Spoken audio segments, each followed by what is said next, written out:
দক্ষিণ ২৪ পরগনা জেলায় ডাক্তার নিয়োগ প্রক্রিয়া শুরু হয়েছে। হোমিওপ্যাথিক ও আয়ুর্বেদিক মেডিকেল অফিসার পদে ৩৭ জনকে নেবে দক্ষিণ ২৪ পরগনা জেলা পরিষদ। ন্যাশনাল হেলথ মিশন প্রকল্পে আংশিক সময়ের জন্য নিয়োগ করা হবে চুক্তিতে।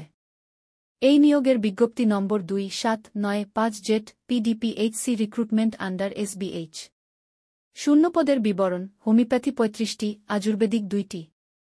শিক্ষাগত যোগ্যতা: হোমিওপ্যাথির ক্ষেত্রে হোমিওপ্যাথিক মেডিসিনে ডিপ্লোমা বা স্নাতক বা স্নাতকোত্তর ডিগ্রি। এর পাশাপাশি স্টেট বা সেন্ট্রাল কাউন্সিল অব হোমিওপ্যাথিতে নাম নথিভুক্ত থাকতে হবে। আয়ুর্বেদের ক্ষেত্রে আয়ুর্বেদিক মেডিসিনে স্নাতক, সঙ্গে পশ্চিমবঙ্গ আয়ুর্বেদ পরিষদে নাম নথিভুক্ত থাকতে হবে। উভয় ক্ষেত্রেই বাংলায় লিখতে ও পড়তে জানতে হবে।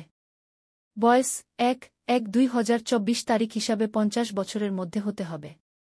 তফসিলি এবং ওবিসিরা নিয়মানুসারে বয়সের ছাড় পাবেন। বেতন: প্রতি মাসে ১৬,০০০ টাকা। দরখাস্ত করতে হবে নির্দিষ্ট বয়ানে।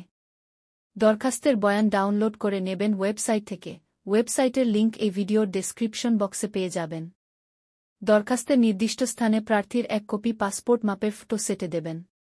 দরখাস্তের সঙ্গে দেবেন প্রার্থীর বয়স এবং শিক্ষাগত যোগ্যতার যাবতীয় নথিপত্রের নকল, মেডিকেল কাউন্সিলের রেজিস্ট্রেশন সার্টিফিকেটের নকল, আধার, প্যান বা ভোটার কার্ডের নকল, কাস্ট এবং ওবিসি সার্টিফিকেটের নকল প্রযোজ্য ক্ষেত্রে।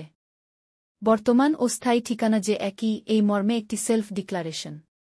প্রয়োজনীয় নথিপত্রসহ পূরণ করা দরখাস্ত ২০ সেপ্টেম্বরের মধ্যে সরাসরি সংশ্লিষ্ট ব্লক অফিসে জমা দিতে হবে।